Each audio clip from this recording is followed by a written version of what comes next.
अभी तुरंत इसीलिए रद्द किया है कि माननीय मुख्यमंत्री की साली साहिबा वैकेंसी नहीं भरी है। आपको क्या समझ में आएगा उस वैकेंसी के एग्जाम में बैठने के लिए जिसको आपने 5 मिनट में रद्द किया है। 5 साल कोई तैयारी करता है। जी बिल्कुल। वो तो हमको समझ में आता है ना कि पहले तो भाई लोग, अब बहन लोग भी घर से बाहर आ गई है कि एक नौकरी लेकर घर आएंगे, हजारीबाग में पढ़ेंगे, लॉज में रहेंगे। वो बहन जो कल तक उसको शॉपिंग करना अच्छा लगता था, आज शॉपिंग से बचाकर अपना ट्यूशन में खर्चा कर रही है। तो आपको क्या समझ में आएगा? इसीलिए तो कहते हैं समझ में उसी को आएगा जिनके घर के बच्चे आज हजारीबाग रांची में जाके एग्जाम की तैयारियां करते हैं, जिन बच्चों का बाल पक गया हो, जिनकी आंखों की रोशनी चली गई हो और जिनका पेट बढ़ गया हो। आपको क्या समझ में आएगा सर? आप तक्षरा मैडम को नाचने बुला लेते हैं। हमारी बहनगण भी रोती है, बालिकाएं जो तैयारी करने के लिए आई है वो भी मायूस होती हैं। तो भाई आपको क्या समझ में आएगा? आप एक झटके में वैकेंसी रद्द कर देते हैं। आपको क्या समझ में आएगा उस वैकेंसी के एग्जाम में बैठने के लिए जिसको आपने 5 मिनट में रद्द किया है। 5 साल कोई तैयारी करता है। जी बिल्कुल। सुप्रीम कोर्ट जनता से ऊपर नहीं है, विधानसभा लोकसभा जनता से ऊपर नहीं है।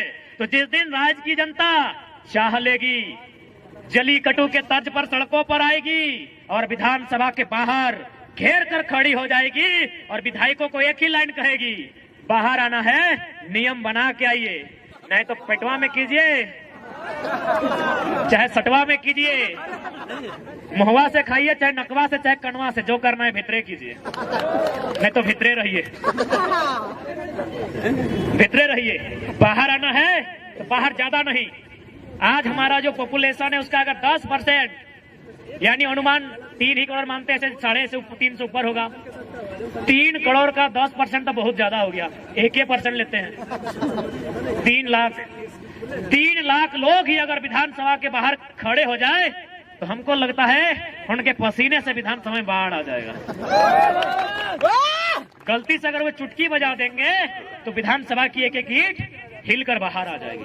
तो इसलिए आज अगर इस राज्य की जनता चाहती है कि इस राज्य के लोगों का हित की रक्षा हो, इस राज्य के लोगों का भविष्य की रक्षा हो, तो आज इस राज्य की जनता को अपने कुछ निजी कामों को छोड़कर इस आंदोलन में भागीदारी देनी होगी और हर एक पढ़े लिखे नौजवान को पढ़ाई के साथ एक आंदोलनकारी बनना होगा।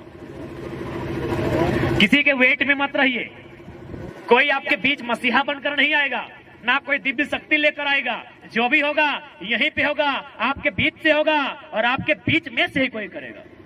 इसलिए आज जवान साथियों, मैं अंतिम संबोधन के साथ साथ यही कहूंगा कि हमारी जो लड़ाई है टू द पॉइंट है, हमारी लड़ाई संवैधानिक है, हमारी लड़ाई नियम और कानून के साथ है। हम लोग आपके सामने आएगा, हम सारा चीज जो सुने हैं बता रहे हैं और आपकी जानकारी के लोगों को बढ़िया पॉइंट बताते हैं। झारखंड के लगभग 90% IAS IPS हैं, उनका दिल्ली में एक विशेष जगह फ्लैट है और वहाँ 15 करोड़ से स्टार्टिंग है। Wait and watch. ये भी जैसे जैसे समय आएगा और जैसे जैसे हम लोग हिम्मत होंगे, हिम्मत तो बढ़ेगा ही ना, जैसे जैसे आज में एक पॉलिसी नहीं बनी है तो सवाल खड़ा होता है इस राज्य के तमाम IAS पर, क्योंकि IAS का काम होता है पॉलिसी बनाना। और आप अगर इस राज्य में 22 सालों के झारखंड में एक पॉलिसी नहीं बना पाए हैं तो सवाल तो होता है, भले आपको बुरा लगेगा कि आप लोग IAS है कि गधा है, भले बुरा लगेगा, लेकिन क्या करें, हम मजबूर हैं। हम टूटे हुए लोग, हम लोग जख्म खाए हुए लोग, अपने आंखों के सामने सपने को टूटते हुए देखने वाले लोग, आज मजबूरी में हमें इन शब्दों का प्रयोग करना पड़ रहा है कि आप IAS बन के आए हैं या आप लोग कोयला बालू चोरी करने आए हैं। एक नीति नहीं बन पाती है और बार बार आप दुहाई देते हैं झारखंड के लिए। क्यों अन्य राज्य नहीं है? कर्नाटक में भी, कर्नाटक भी राज्य है, वहाँ 7% रिजर्वेशन है 3rd और 4th में। तेलंगाना 371D के अनुसार राज्य की तमाम नौकरियां, जिस प्रकार हमारा यहाँ JPSC 3rd और 4th छोड़ दीजिए, उसके अलावा जो राज्य स्तर के अधिकारी बनने की नौकरियां हैं तेलंगाना में वो भी रिजर्व है। तो संविधान की आंखें केवल झारखंड के सामने आकर फट के क्यों रह जाती हैं? संविधान का तो मतलब होता है समजोड़ विधान। सम यानी समानता, विधान यानी नियम, यानी समानता का नियम सबके लिए हो। तो यदि झारखंड के युवा अगर अपने लिए नियम मांग रहे हैं, अपने पक्ष में अगर विधि बनाने की बात कर रहे हैं, नियोजन नीति बनाने की बात कर रहे हैं, तो कौन सा गुनाह कर रहे हैं? और ये हम तो नहीं कह रहे हैं, इस देश के पूर्व CJI chief justice of India M. Hidayatullah का एक स्टेटमेंट था कि यदि राज्य चाहे तो अन्य राज्य जो विकसित राज्य है उनके अभ्यर्थियों का इस राज्य में प्रवेश करने से नौकरियों में नियम बना सकते हैं। और हम स्वीकार करते हैं, चाहे बंगाल हो या बिहार हो, हमसे तेज है। बिहार सबसे ज्यादा IAS IPS देता है, बंगाल सबसे ज्यादा कंपनी कोलियरी में बाबू लोग देते हैं। हम स्वीकार करते हैं। अतः हमें अगर अधिकार मिलना चाहिए तो सबसे पहली बात, नियोजन नीति में हमारी भाषाओं का बैरियर हो, हमारी भाषाओं की प्राथमिकता होनी चाहिए। लेकिन आज जो भी पॉलिसियां लेकर आ रहे हैं, आप देखिए, स्थानीय भाषा का बैरियर खत्म। यदि स्थानीय भाषा का बैरियर खत्म है, इसका मतलब वो वैकेंसी किसके लिए है? स्थानीय के लिए तो नहीं है। यदि स्थानीय भाषा का बैरियर है ही नहीं तो वैकेंसी है किसके लिए? तो इन परिस्थितियों में यदि हम लोग आंदोलन के लिए बाध्य हैं तो कहीं ना कहीं इसके रिस्पॉन्सिबल राज्य की सरकार है। मुख्यमंत्री विधानसभा के भीतर रोते हुए कहते हैं कि लड़का लोग हमको मूर्ख मंत्री बोलता है।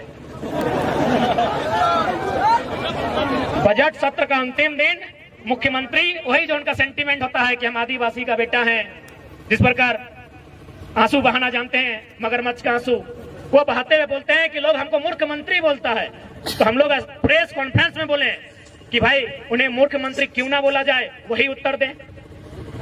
हम लोग 6ठी क्लास में पढ़े हैं कि एक सांसद, एक विधायक किसी लाभ के पद पर नहीं हो सकता है। आप अपने नाम से पत्थर का, खादान का, माइंस का जो लीज कैसे ले लिए थे? हम तो कोई गलत और असंवैधानिक बात आपको नहीं बोले। हम लोग 6ठी क्लास में मौलिक अधिकार पढ़े हैं, 6ठी क्लास में संसद का विधायक बनने का तरीका पढ़े हैं कि कौन विधायक बन सकता है, कौन संसद बन सकता है। वहाँ साफ साफ लिखा है कि आप लाभ के पद पर नहीं हो सकते हैं। तो ये खादान का, लीज का जो कागजात है वो आपके नाम से कैसे आया? इसलिए आज इस राज्य के हुक्मरान को झारखंड के एजुकेशन हब हजारीबाग से, गांधी के देश में, गांधी के मैदान से उन्हें खुली चुनौती होगी कि आप समीक्षा करें, गहन चिंतन मंथन करें। आप क्या करें हमें मालूम नहीं है। आप विधानसभा के भीतर हैं, आप क्या करें हमको मालूम नहीं है। आप एक निर्धारित समय के भीतर नीति नियम बनाइए, और नहीं तो बस सिंहासन खाली कीजिए, जनता आती है। यदि आप सामर्थ्य नहीं रखते हैं नीति बनाने का, तो आपको अधिकार नहीं है इस देश के, इस राज्य के नौजवानों के भविष्य खेलने का। आप हमें छोड़ दीजिए, देखते हैं हम लोग बना पाते हैं कि नहीं। इसलिए आज लोकतंत्र के चौथे स्तंभ के माध्यम से मीडिया बंधुगण आए हैं, उनके माध्यम से राज्य सरकार और राजभवन तक संदेश देना चाहेंगे कि यदि वास्तव में आप लोग संविधान का अनुपालन करते हैं, अनुसरण करते हैं, तो झारखंड बना किस उद्देश्य के साथ है, झारखंड का गठन क्यों किया गया है, उस उद्देश्य की पूर्ति के लिए, इस राज्य के हितार्थ के लिए, इस राज्य के युवाओं के लिए, सुरक्षार्थ के लिए नियोजन नीति और स्थान नीति 15 दिन के भीतर बनाइए। यदि आप नीति नहीं बनाते हैं तो अच्छा कहिए या बुरा कहिए, वैसे भी अब क्या फर्क पड़ता है। यदि आपकी रांची की विधानसभा में नीतियां नहीं बनेंगी तो सादे कागज में लिख के ले लीजिए, हम लोग 2024 में झुमरा की पहाड़ में सरकार बनाएंगे।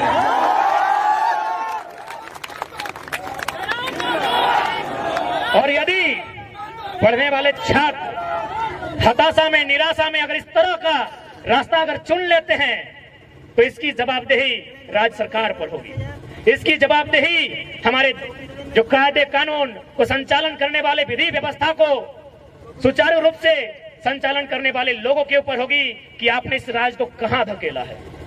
आज पढ़ने वाले नौजवान अगर इस तरह की भाषा का प्रयोग करते हैं, जिन्हें पढ़ना चाहिए था, आज वे इनकलाब करने आए हैं। ये गांधी मैदान जो शांति प्रेम का संदेश देता है, जो युवाओं को प्रेम करने के लिए आकर्षित करता है, वो प्रेम करके छोड़ के इनकलाब कर रहे हैं। यानी स्पष्ट है यह राज्य बहुत बड़े संकट में है। इस संकट का निवारण आज हमें और आपको करना होगा। यदि आज हम लोग इस संकट का निवारण नहीं करते हैं तो आने वाले दिनों में इस राज्य में ऐसी ऐसी पॉलिसियां बनेंगी जिस राज्य से हमें बाहर कर दिया जाएगा। और ये कानून क्या उनका जिम्मा हमने लेके रखा है? आप देखिए, अब थोड़ा सा हम प्राइवेट सेक्टर में जाते हैं या फिर थोड़ा सा हम लोग ज्ञान रखता हो, और यहाँ उससे कई ज्यादा माइनिंग सरदार के पोस्ट खाली हैं। तो यदि हम यहाँ की क्षेत्रीय भाषाओं में माइनिंग सरदार पढ़ने की अहर्ता को रखते हैं तो क्या कोई गुनाह है, क्या कोई पाप है? एक आईएएस अधिकारी ने लेटर भेजा है, यदि आप कहें तो हम लोग आपको फॉरवर्ड कर सकते हैं, मीडिया के लोग उनके सामने पेपर कटिंग दिखा सकते हैं। माइनिंग का काम करती है, माइनिंग सरदार का पोस्ट आया है उड़ीसा में और तमिलनाडु में। उड़ीसा में उड़िया भाषा चाहिए, तमिलनाडु में तमिल भाषा चाहिए। लेकिन झारखंड क्या है? झारखंड बाबा जी का ढाबा है। झारखंड बाबा जी का ढाबा है। कोई कहीं से आए, मुंह उठा के चला आए, फॉर्म भरे, भाषा का बैरियर नहीं, डोमिसाइल का बैरियर नहीं, कोई पॉलिसी नहीं, सब नौकरी ले लेता है। क्या इसी दिन के लिए राज बना है? क्या इसी दिन के लिए हमने रक्त बहाया है? क्या इसी दिन के लिए हमने आंदोलन किया है? आखिर हमने झारखंड राज क्यों बनाया? क्या जरूरत था हमें इस राज्य को अलग करने की? क्या आवश्यकता थी इस राज्य के गठन की? क्या आवश्यकता थी इस राज्य को बनाने की? एक ही आवश्यकता थी कि दबे कुचले लोग, जिन्हें अधिकार नहीं मिल रहा है, जो